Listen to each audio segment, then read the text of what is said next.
I'm still on a mission for my daughter and my grandchildren because they wanted to live. They had the right to live, and they had beautiful lives. They loved each other. They loved their family. They loved everybody that was around them. But Mama's here. I'm right here. In August 2018, Shanann Watts vanished from her home in Frederick, Colorado, along with her two young daughters, Bella and Celeste. Her sudden disappearance sparked a frantic search, but within days, the truth revealed in a way that shocked the nation. Behind the facade of a picture-perfect family lay secrets that led to one of the worst family murders in recent history. With her devoted social media presence and a thriving career, Shanann's life seemed ideal until it became clear that everything was not as it appeared. What happened to Shanann Watts and her daughters? Let's get into the tragic details of the case that captured global attention. You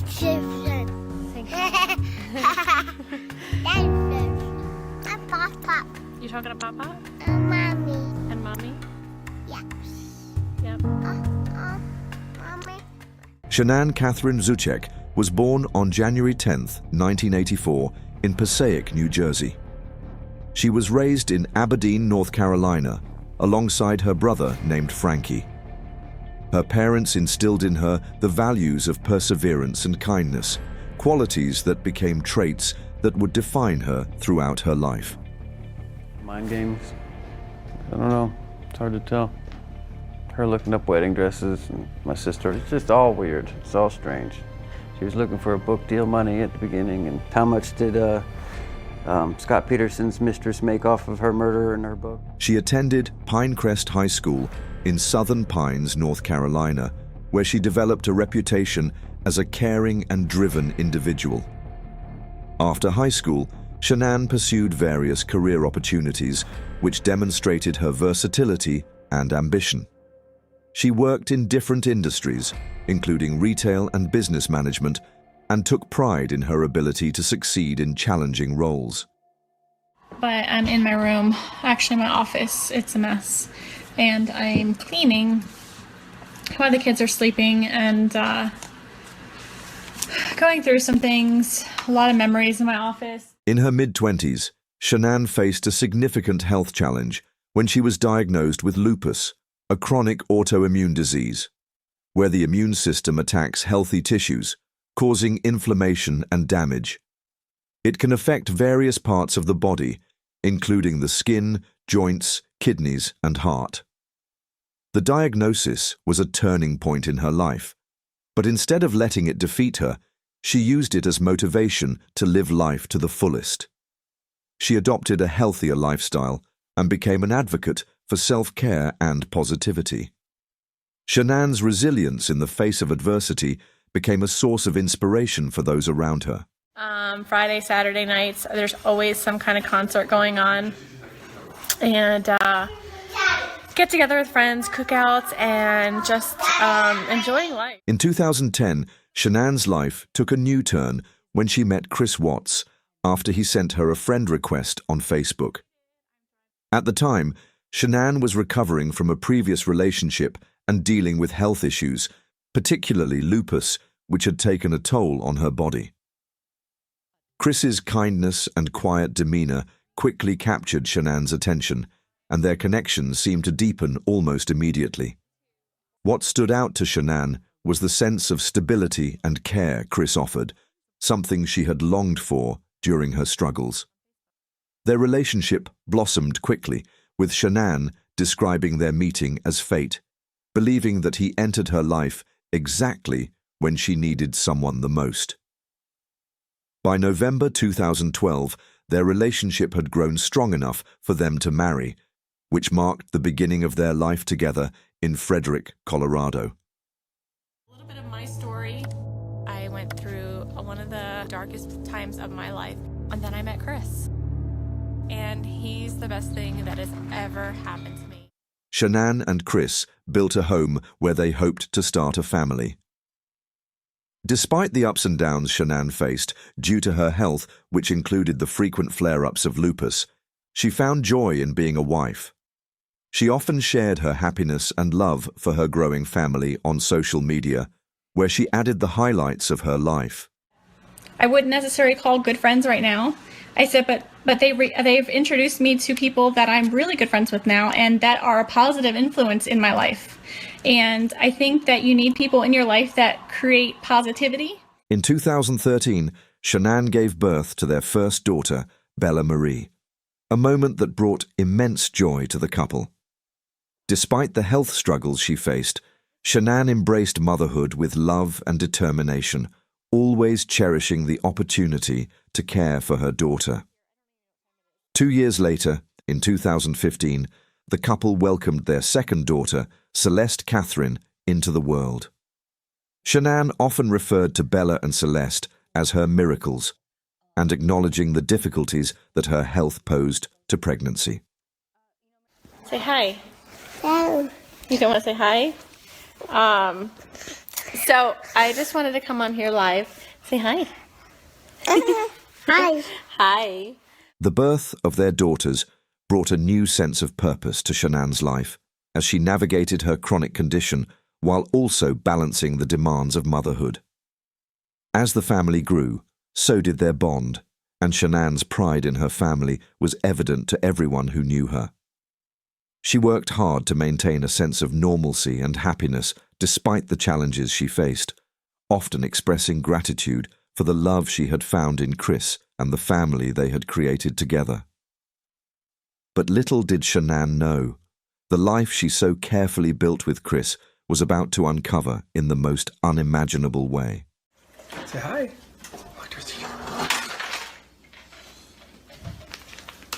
It's really cool packaging they got too. I like it. I like 4 or 5 pieces of ice cubes, like 3 or 4 pieces of ice cubes in mine. On the morning of August 13th, 2018, Shanann Watts returned home after a late-night business trip. Her friend named Nicole Atkinson had dropped her off, unaware that the day would soon take a tragic turn. Shanann, who was 15 weeks pregnant with her third child, had been in communication with her husband throughout her trip. However, their conversations had been increasingly tense, and Shanann suspected that something was off. She believed Chris might be hiding something from her, though she couldn't quite pinpoint what.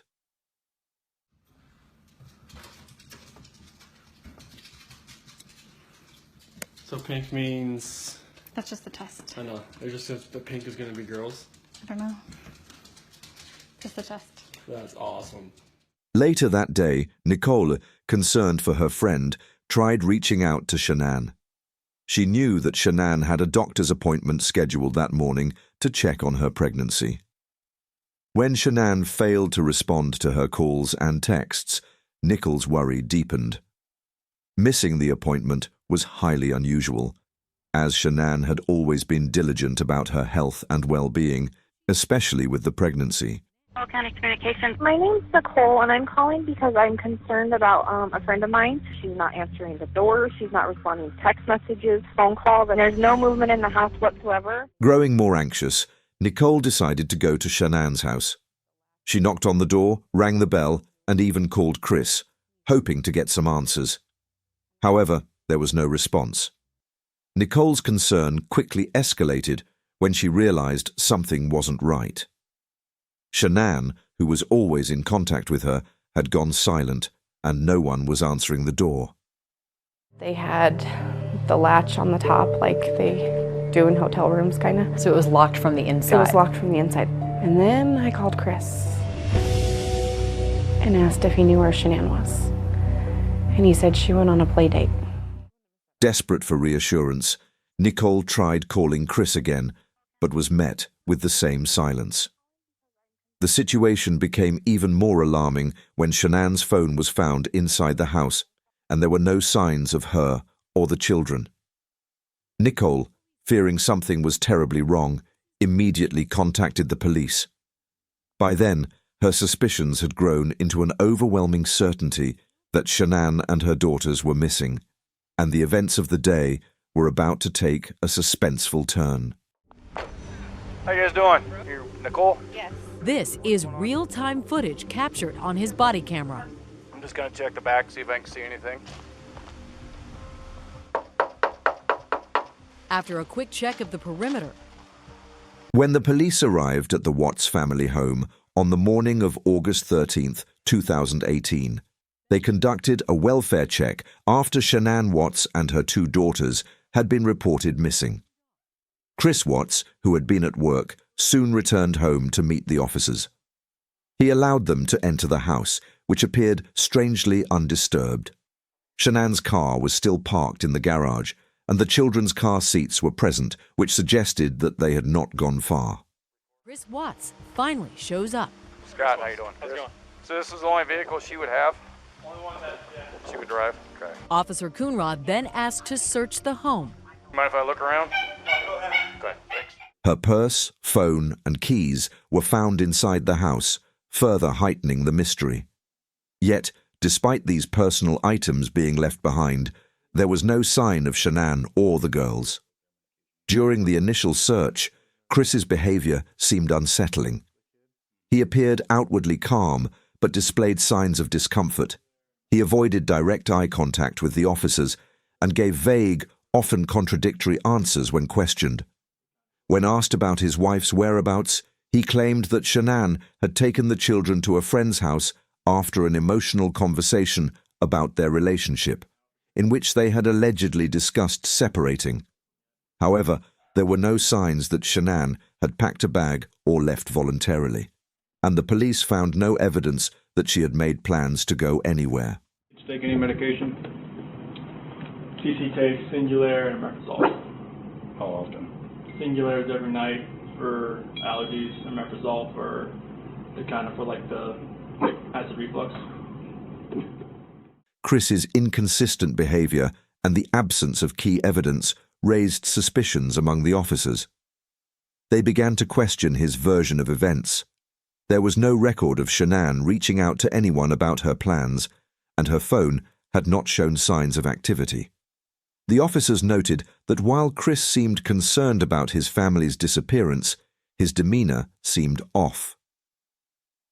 What's going on right now around your house? Right now, you got K9 units, the sheriff's department.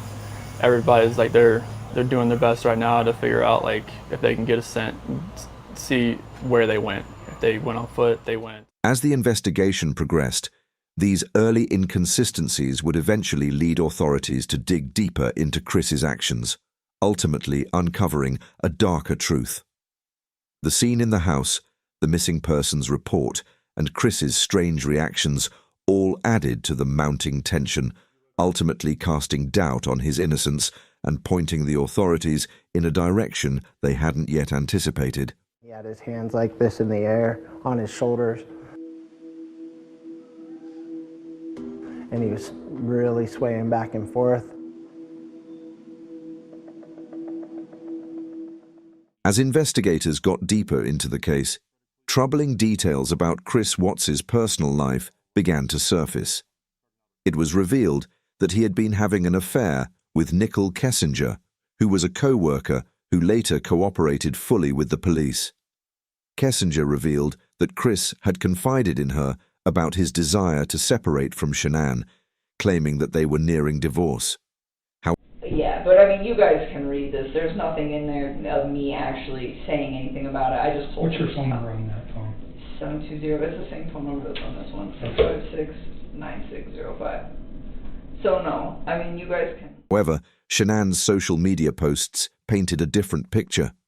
To the public, she appeared as a devoted wife desperately trying to save her marriage, while posting about family milestones and their seemingly happy life. Meanwhile, law enforcement obtained crucial surveillance footage from a neighbor's security camera. The footage, captured in the early hours of August 13th, showed Chris backing his truck into the driveway, an unusual action since he rarely parked there. The video then captured him loading something into the truck, though it was unclear what exactly was being moved. He doesn't look worried. He looks like he's trying to cover his tracks. You know what I'm saying? Right. And if he's loading his stuff, why isn't he walking back and forth? As the investigation progressed, detectives grew more suspicious. On August 15th, after 2 days of intense questioning, Chris failed a polygraph test. The mounting evidence forced him to confess, but his version of events was troubling. He claimed that he had told Shanann about his desire for a separation, which led to a heated argument. According to Chris, during the argument, Shanann allegedly choked their 2 daughters. Enraged, he said, he took matters into his own hands, killing Shanann before disposing of her body and the girls. Despite his confession, law enforcement remained unconvinced by his narrative and continued to uncover more evidence that pointed to his guilt in the brutal murder of his wife and daughters. Do you need more water? No, I brought you Gatorade. Oh, thank you. All right. Alright, so 1:40 a.m., doorbell detects the visitor. So when we were over at the neighbor's house, the next day we were looking at it. Following Chris Watts' partial confession, he led investigators to the oil field where he had worked, a location that would become the site of an unimaginable discovery. There, in the desolate surroundings, they found Shanann's body, buried in a shallow grave and wrapped in a sheet. The grim scene became even more horrific as they discovered the bodies of Bella and Celeste inside large oil tanks. The tanks were remarkably small, and their openings were no wider than 8 inches, so the task of forcing the girls' bodies inside was both physically arduous and deeply disturbing. The subsequent autopsies confirmed the terrible truth. Shanann had been strangled, her life taken in a brutal and calculated manner. However, Bella and Celeste had met a similarly tragic end, smothered in a way that spoke to the utter cruelty of their fate. Bella's autopsy revealed more than just the cause of death. It revealed her bravery in her final moments. She had fought for her life, biting her tongue in an attempt to cry out and showing defensive wounds that proved she had tried desperately to escape the horror revealed around her. This discovery painted a stark picture of the cruelty that had revealed within the family home. The kids are my life. I mean, those smiles light up my life. His demeanor was very calm. It was very relaxed. Despite Chris's initial claim that Shanann had killed their daughters, investigators quickly uncovered overwhelming evidence proving otherwise. Phone records, text messages, and forensic analysis painted a clear picture of premeditation. Chris had spent hours researching methods of committing murder, ways to disappear, and even how to build a new life with his co-worker. His actions were methodical and calculated. On the night of the murders, Shanann had been asleep when Chris attacked her. He strangled her in their bedroom, a brutal act that ended her life in silence. Afterward, he wrapped her body in a sheet, loading it into his truck. Bella and Celeste, who were still alive at that point, were forced to witness their mother's lifeless body being loaded into the vehicle. The girls, too young to understand the horror unfolding around them, must have been terrified. Once Chris reached the oil field, the cruelty continued. He choked Bella and Celeste one after the other before disposing of their small bodies in the nearby oil tanks. It was a horror and callous act which left behind a trail of tragedy that would forever haunt those who knew the family. The evidence revealed a dark, premeditated crime far removed from Chris's initial story. On November 6, 2018, Chris Watts pleaded guilty to all charges, including 5 counts of first-degree murder, 1 count of unlawful termination of a pregnancy, and 3 counts of tampering with a deceased human body. He avoided the death penalty in exchange for his plea and was sentenced to 5 life sentences without the possibility of parole. Chris was transferred from Colorado to Dodge Correctional Institution in Wisconsin in December 2018 due to security concerns. There, he has remained in the general population, tormented by the enormity of his crimes. Sources have described him as reflective and remorseful, though the validity of these claims remains a subject of debate. Worried about the compromising nature of the affidavit. I will tell the court and make a record that the prosecution has provided Mr. Merson with a copy of the affidavit, despite the fact that it was sealed to the public. The case drew widespread media attention, culminating in documentaries like Netflix's American Murder, The Family Next Door. The public's fascination with the case stems from its tragic nature and the stark contrast between the Watts family's outward appearance and the horror that unfolded behind closed doors. A couple of weeks, few weeks, maybe a month. Just cold as ice and not responding and replying, and I just said give him space. The Watts case stands as one of the most haunting examples of familicide in modern history. The premeditated nature of the murders, the innocence of the victims, and the sheer brutality of Chris Watts's actions continue to evoke disbelief and sorrow. Shanann, Bella, Celeste, and their unborn son will forever be remembered as victims of a senseless tragedy that shattered countless lives.